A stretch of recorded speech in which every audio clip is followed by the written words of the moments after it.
Hello दोस्तों, स्वागत है आप सभी का समसामयिक घटना चक्र के इस ऑनलाइन प्लेटफॉर्म पर। मैं मोहित आप सभी के बीच स्वागत करता हूं और यहां पर देखा जाए आज अपने इस वीडियो में हम लोग बात करेंगे। थंबनेल देख के आपको कुछ पता चल गया होगा कि जैसा लग रहा है कुछ प्राचीन इतिहास के बारे में कुछ बातें होने जा रही है। तो आप सही समझ रहे हैं।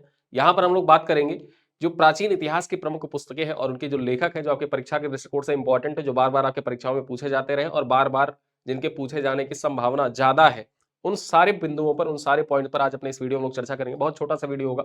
ऐसे ही छोटे-छोटे वीडियो जो है, वो रिवीजन सीरीज के तौर पर आपके बीच में आते रहेंगे, जिनसे आपका रिवीजन भी होता रहेगा, अच्छे से तैयारी भी होती रहेगी और मैं उम्मीद ये करता हूं कि आप अपनी तैयारी पढ़ रहे होंगे, अच्छे से आरओ की तैयारी कर रहे होंगे। ये वीडियो आरओ के लिए देखा जाए तो एक एग्जाम बूस्टर की तरह इसको आप लीजिएगा, एग्जाम बूस्टर की तरह लेंगे। आपके सवाल हो सकता है कुछ मिस होने वाला हो, लेकिन आप इस वीडियो का फायदा उठाएं तो आपके सवाल वहां पर सही हो जाए। और उद्देश्य भी यही हमारा है कि हम आपको जितनी अच्छे से तैयारी हो सकती है वो आप सारी अच्छे से तैयारी घटना चक्र के साथ मिलकर करते रहे। पीवाईक्यू पूर्वावलोकन आप हमेशा से लगाते रहे, तो जो भी इंपॉर्टेंट फैक्ट्स है वो फैक्ट्स भी आप रिवाइज करते हैं। चलिए, सबसे पहले हम लोग चर्चा करेंगे यहाँ पर कुछ महत्वपूर्ण बिंदुओं पर और इन्हीं बिंदुओं से स्टार्ट करेंगे।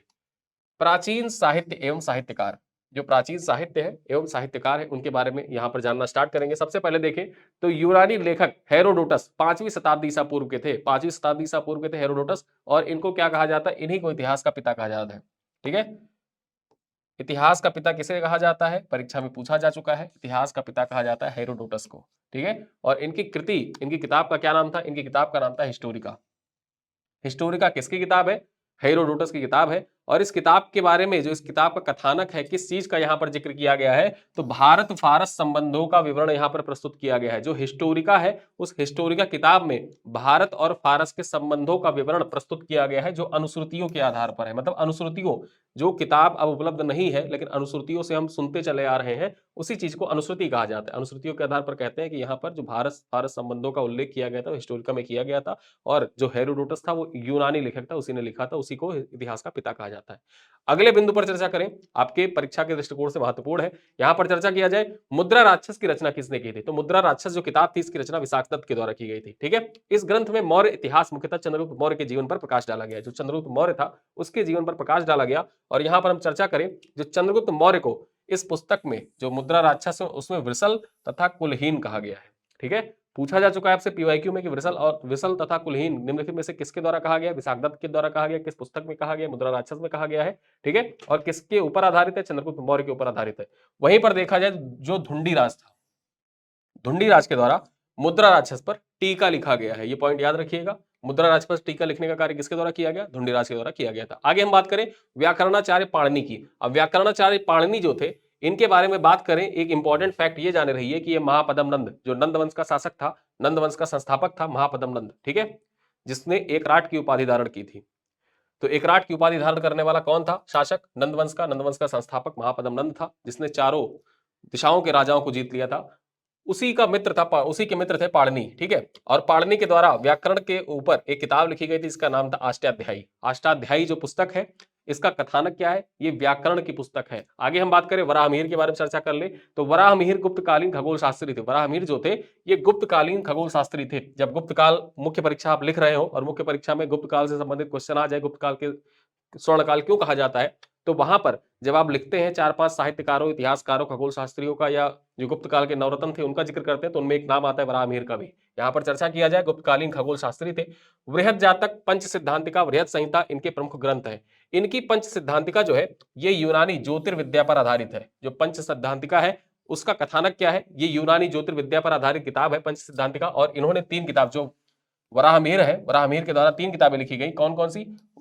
बृहद जातक, पंच सिद्धांतिका, वृहद संहिता। ठीक है, आगे हम देखें ब्रह्मगुप्त के बारे में चर्चा करें, तो ब्रह्मगुप्त जो थे, ये गणितज्ञ थे पेशे से, और इन्होंने ब्रह्म स्फुटिक सिद्धांत की रचना की थी। किसका? ब्रह्म स्फुटित सिद्धांत की रचना किसके द्वारा की गई थी? ब्रह्मगुप्त के द्वारा की गई थी। वहीं आगे हम देखें आर्यभट्ट के बारे में चर्चा कर लें, तो ये 4वीं-5वीं शताब्दी ईसा पूर्व के बीच के हैं। प्राचीन भारत के प्रसिद्ध गणितज्ञ और खगोल शास्त्री थे आर्यभट्ट। इनके बारे में चर्चा करें, इन्होंने अपनी पुस्तक आर्यभट्टियम, आर्यभट्टियम किसकी रचना है? आर्यभट्ट की रचना है। इन्होंने अपनी पुस्तक आर्यभट्टियम में बताया था कि सूर्य स्थिर है और पृथ्वी चक्कर लगाती है। इसके पूर्व क्या माना जाता था? कि पृथ्वी स्थिर है, सूर्य पृथ्वी की परिक्रमा कर रही है। लेकिन सबसे पहले आर्यभट्टियम, जो आर्यभट्ट थे, उन्होंने आर्यभट्टियम में बताया था कि जो सूर्य है वो स्थिर है और पृथ्वी उसकी परिक्रमा कर रही है। आगे देखिए, उन्होंने चंद्र ग्रहण और सूर्य ग्रहण के कारणों तथा पृथ्वी की परिधि का भी पता लगाया।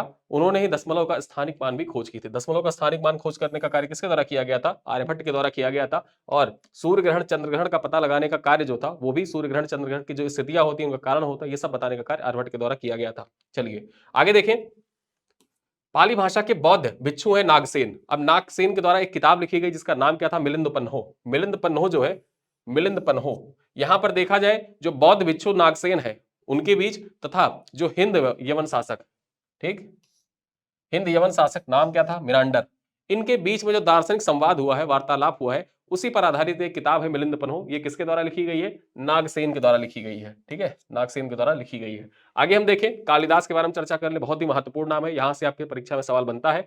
यहां पर देखा जाए, कालिदास जो है ये चंद्रगुप्त द्वितीय के दरबारी कवि थे। किसके?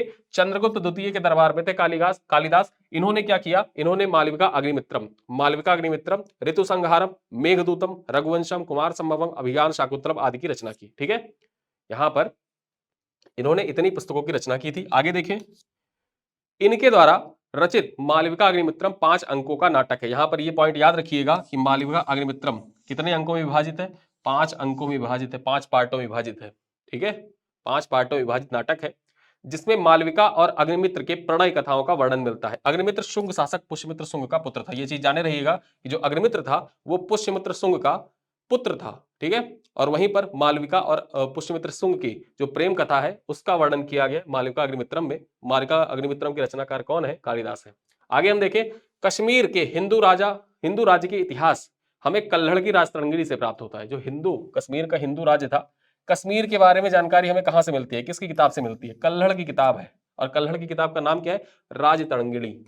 और यहां ये चीज जाने रहिएगा कि राजतरंगिणी कुल कितने भागों में विभाजित है? तो यहां पर देखा जाए 8 तरंग है। जैसे अंक होता है ना, कोई किताब होती है कितने अंकों में प्रकाशित हुई, तो उसी प्रकार से देखा जाए जो राजतरंगिणी थी, ठीक,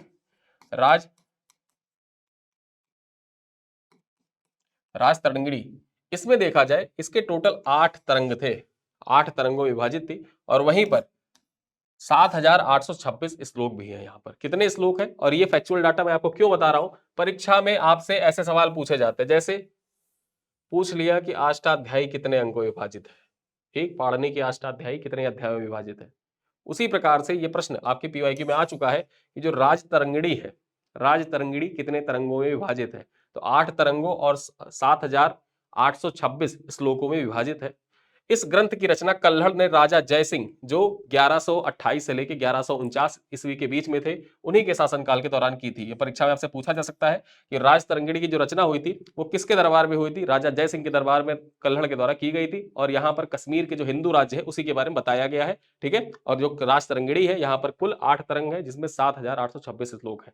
आगे देखें, कश्मीर के शासक जैनुल आबदीन द्वारा संरक्षित 2 विद्वानों जिनका नाम क्या है? जोन राज और उनके शिष्य, इनका नाम क्या है? उनके शिष्य हैं श्रीवर। इन्होंने कल्हड़ की राजतरंगिणी को आगे विस्तारित किया। ठीक है, इसको जो कल्हड़ की राजतरंगिणी थी इसको आगे विस्तारित करने का कार्य किसके द्वारा किया गया? जोनराज और श्रीवर के द्वारा किया गया, जो किसके दरबार में रहते थे? जो कश्मीर का शासक था जैनुल आबदीन, जिसको कश्मीर का अकबर भी कहा जाता है।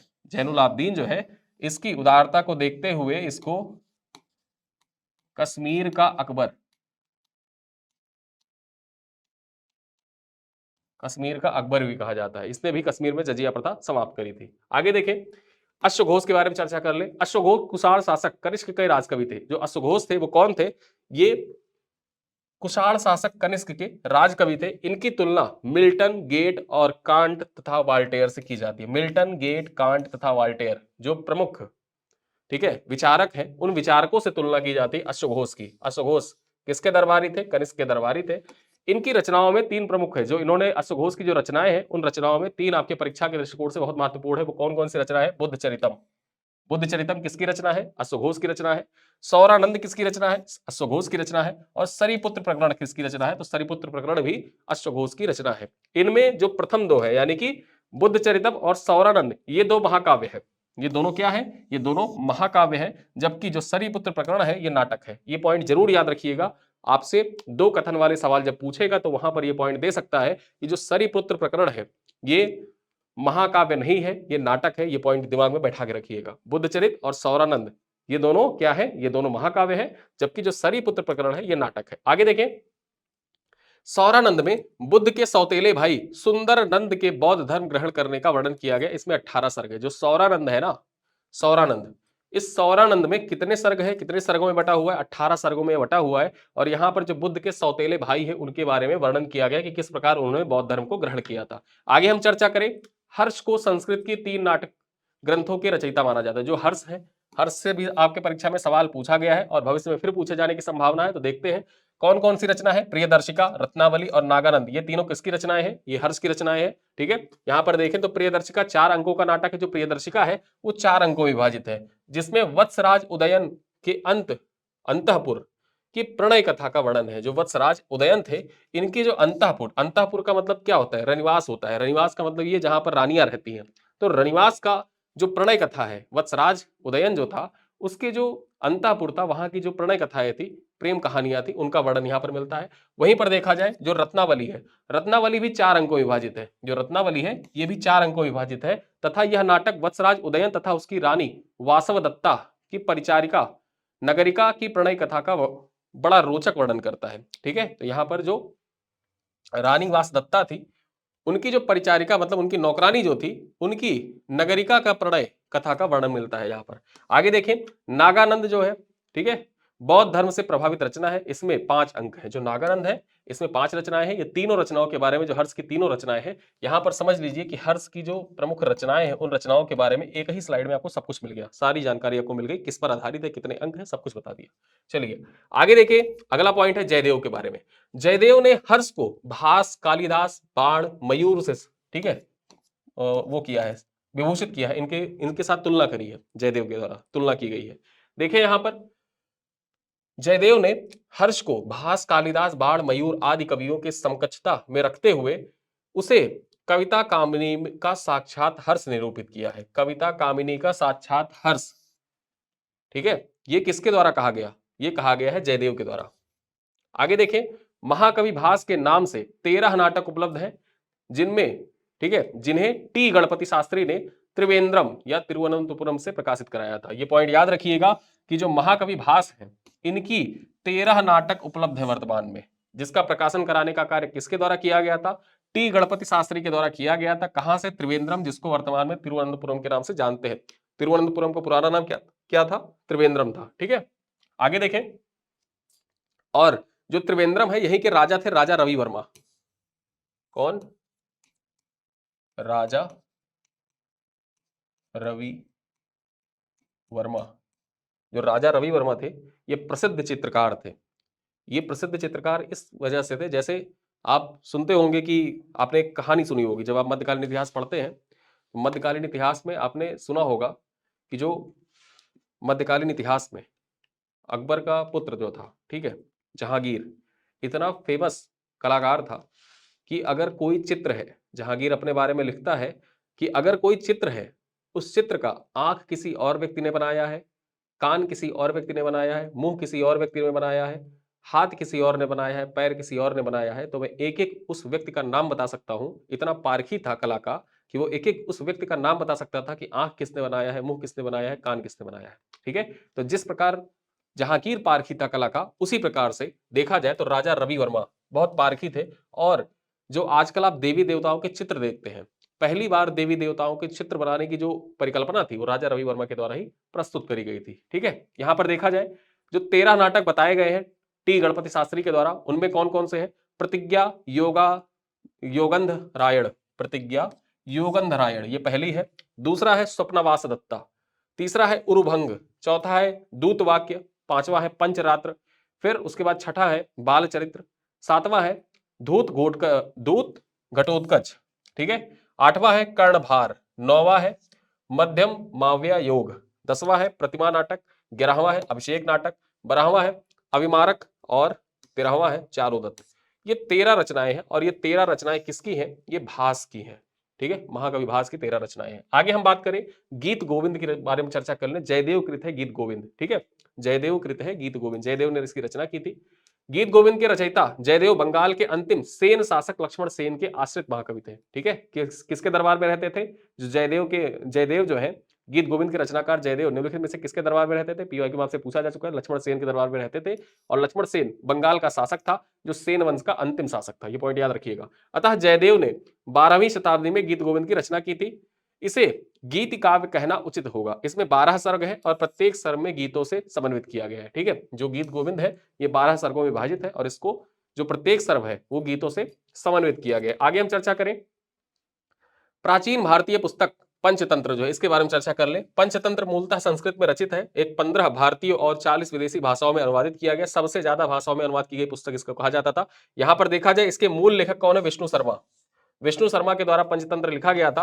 वहीं हम देखें रूट गर्टन के अनुसार पंचतंत्र की 50 से अधिक भाषाओं में 200 से अधिक स्वरूप उपलब्ध है। यह भारत की सर्वाधिक बार अनुवादित साहित्यिक पुस्तक मानी जाती है। भारत की सबसे ज्यादा बार अनुवादित पुस्तक कौन सी है? सबसे ज्यादा बार किस पुस्तक को अनुवादित किया गया? वो है विष्णु शर्मा की पंचतंत्र। पंचतंत्र की कहानियां आपने बचपन में खूब सुनी होगी। आगे देखें, मुगल काल में पंचतंत्र का फारसी अनुवाद आयर ए दानिश, ठीक है, किस नाम से? आयर ए दानिश इस नाम से कराया गया।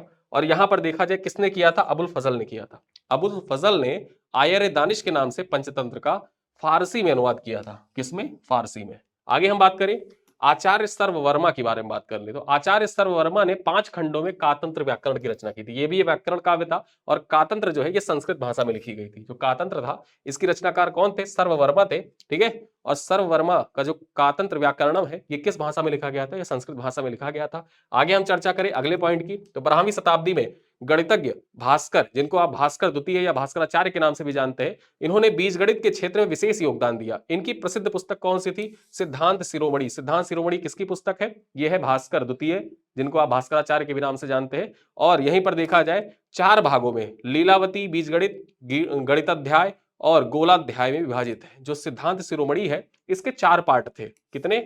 4 पार्ट थे। अब वो 4 पार्ट कौन कौन से हैं? एक है लीलावती, गणित से संबंधित है, भास्कराचार्य के द्वारा ही लिखा गया है। बीजगणित, गणिताध्याय और गोलाध्याय, ये 4 पार्ट में विभाजित है सिद्धांत शिरोमणि। और सिद्धांत शिरोमणि के रचनाकार कौन है? भास्कराचार्य, जिनको आप भास्कर द्वितीय के नाम से भी जानते हैं। आगे देखिए मिताक्षरा। मिताक्षरा जो है, मिताक्षरा के रचनाकार कौन है? विज्ञानेश्वर है। मिताक्षरा के रचनाकार विज्ञानेश्वर है, आप जानते ही हैं। और इसका पहला अंग्रेजी अनुवाद हेनरी थॉमस कोलब्रुक के द्वारा किया गया था। किसके द्वारा? हेनरी थॉमस कोलब्रुक के द्वारा जो मिताक्षरा था इसका अंग्रेजी में अनुवाद किया गया था। और ये किस पर आधारित है? जो हिंदू कानून होता है ना, हिंदू लॉ पर आधारित है। मिताक्षरा और दायभाग 2 किताबें हैं जिन पर आधारित है। आज का जो हिंदू लॉ है ये किस पर आधारित है? ये मिताक्षरा और दायभाग पर ही आधारित है। ठीक है, दायभाग और मिताक्षरा के बारे में एक चीज जाने रहिए कि जैसे पिता के जीवन काल में ही जो संपत्ति का बंटवारा है, ठीक है, वो बताया गया है किसमें? पिता के जीवन काल में जो बच्चे हैं वो संपत्ति का बंटवारा कर सकते हैं, ऐसा बताया गया है दायभाग में। मिताक्षरा क्या कहता है कि पिता की मृत्यु होने के बाद में ही संपत्ति का बंटवारा होना चाहिए भाइयों के बीच में। चलिए आगे हम चर्चा करें, मत विलास प्रहसनम, ये किसके द्वारा लिखी गई है? तो यह एक संस्कृत नाटक है। जो मत विलास प्रहसन है यह एक संस्कृत नाटक है। और यहां पर हम चर्चा करें इसके लेखक कौन है? पल्लव नरेश महेंद्र वर्मन है। ठीक है, पल्लव नरेश महेंद्र वर्मन प्रथम के द्वारा मत विलास प्रहसन की रचना की गई थी। यह एक परिहास नाटक है, मतलब हंसी मजाक वाला नाटक है, जिसमें धार्मिक आडंबरों पर कटाक्ष किया गया है। परिहास का मतलब होता है मजाक उड़ाने वाला। ये मजाक उड़ाने टाइप का नाटक है जिसमें जो धार्मिक आडंबर होते थे उनका मजाक उड़ाया गया है। आगे देखें दंडी। 10 कुमार चरितम के रचनाकार कौन है? दांडी है। और उन्हीं के द्वारा काव्यादर्श की भी रचना की गई है। ये 2 किताबें याद रखिएगा कि 10 कुमार चरितम और काव्यादर्श किसकी रचना है? दांडी की रचना है। वहीं पर हम चर्चा करें मनुस्मृति, जो मुख्य रूप से 18 स्मृतियों में से एक है। जो 18 स्मृति है उन 18 स्मृतियों में से एक है मनुस्मृति। ठीक है, इसकी रचना किसके द्वारा की गई थी? मनु के द्वारा की गई थी। मनु और शत्रुपा जो प्रथम पुरुष और स्त्री माने जाते हैं, पृथ्वी के प्रथम पुरुष और स्त्री माना जाता है मनु और शत्रुपा को। ठीक है, उन्हीं में से देखा जाए तो मनु के द्वारा ही मनुस्मृति लिखी गई थी। आगे देखें, मनुस्मृति प्राचीन भारतीय समाज व्यवस्था और हिंदू विधि से संबंधित है। जो प्राचीन भारतीय समाज व्यवस्था तथा जो प्राचीन हिंदू विधि है उसी पर आधारित है मनुस्मृति। मनु को प्राचीनतम भारत का प्रथम एवं महान विधि निर्माता भी कहा जाता है। ठीक है, यानी कि प्राचीन इतिहास में देखा जाए प्राचीन भारत के महान विधि निर्माता किसको कहा जाता है? मनु को कहा जाता है। आगे हम शूद्रक के बारे में चर्चा कर ले। शूद्रक ने प्रसिद्ध नाटक मृच्छकटिकम, जो मृच्छकटिकम है किसके द्वारा रचना की गई है? मृच्छकटिकम की शूद्रक के द्वारा रचना की गई है। इस नाटक में ब्राह्मण चारुदत्त और उज्जैनी के प्रसिद्ध गणिका वसंत सेना आदर्श प्रेम की कहानियां वर्णित की गई है। जो वसंत सेना, ठीक है, और उज्जैनी के प्रसिद्ध गणिका जो है वसंत सेना और जो ब्राह्मण चारुदत्त था उसके बारे में जो उनकी प्रणय कहानियां, प्रेम कहानियां हैं, उन प्रणय कहानी, प्रेम कहानियों को संबंधित किया गया है इसमें मृच्छकटिकम में। चलिए आगे देखें, प्रमुख रचनाकारों और उनकी प्रमुख रचनाओं के बारे में जान लेते हैं, कुछ इंपॉर्टेंट नाम और, ठीक है, यहां पर देखें कुछ इंपॉर्टेंट नाम। ये 3 नाम जाने रहिए, आपके परीक्षा के दृष्टिकोण से बहुत महत्वपूर्ण है। पहला नाम है सूरदास का। सूरदास की रचना है सूर सागर, सूर सारावली और साहित्य लहरी। ये किसकी रचना है? सूर सागर, सूर सारावली, साहित्य लहरी, ये तीनों किताबें हैं सूरदास की। तुलसीदास की किताब की रचना कौन कौन सी है? रामचरितमानस, विनय पत्रिका, कवितावली और गीतावली इनकी कृति है। राजशेखर के द्वारा काव्य मीमांसा, बाल रामायण, बाल भारत और विद्याशिलाम भंजिका, ये किताब किसके द्वारा लिखी गई है? विद्याशिला भंजिका, काव्य मीमांसा, बाल रामायण, बाल भारत, ये किताबें किसकी हैं? ये किताबें हैं राजशेखर की। और यहां पर देखा जाए तो इनके नाम इंपॉर्टेंट हो जाते हैं, ठीक है। तो यहां पर देखा जाए ये 20 मिनट का छोटा सा वीडियो था जिसमें जो प्राचीन इतिहास के महत्वपूर्ण साहित्यकार है और उनकी जो साहित्य है जो आपके परीक्षा के दृष्टिकोण से इंपॉर्टेंट है, बार बार यहां से सवाल पूछे जाते हैं, उन सबको आज अपने इस वीडियो में समाहित करने का प्रयास किया गया है। इस वीडियो को आप देखिए, इसका फायदा उठाइए। साथ ही साथ इस वीडियो को अगर आप चाहते हैं कि ऐसे ही वीडियो आपके बीच में नॉलेजफुल आते रहे, जो इंपॉर्टेंट रिवीजन सीरीज है वो रिवीजन सीरीज ऐसे ही चलती रहे, तो इस वीडियो को अपने दोस्तों के साथ साझा करिएगा, कमेंट जरूर करिएगा ताकि मुझे भी पता चलता रहे आप वीडियो पूरा देख रहे हैं। जब वीडियो आप पूरा देख रहे हैं, इसका लाभ आपको मिल रहा है, अपने दोस्तों के साथ साझा करिएगा। रीच बढ़ती जाएगी हमारी, वीडियो साझा होता जाएगा, व्यूज बढ़ते जाएंगे, सारी चीजें होती जाएंगी, तो आपके बीच में ये वीडियो जो अभी एक आ रहा है, 2-3 भी आ सकते हैं, ताकि आपका एग्जाम तक धीरे धीरे ऐसे ही छोटे छोटे वीडियो में आपके रिवीजन होते रहे। एग्जाम लास्ट आते आते लास्ट में रिवीजन करने से अच्छा है कि पर डे आपको छोटे से कैप्सूल मिलता रहे और डेली आप रिवीजन करते रहें। सब कुछ आपके ऊपर डिपेंड करता है, आपका प्यार बना रहेगा, वीडियो सीरीज कंटिन्यू रहेगी, ठीक है। इसी के साथ मैं इस वीडियो को यहीं पर एंड करता हूं, मिलते हैं अगले वीडियो में, तब तक के लिए धन्यवाद।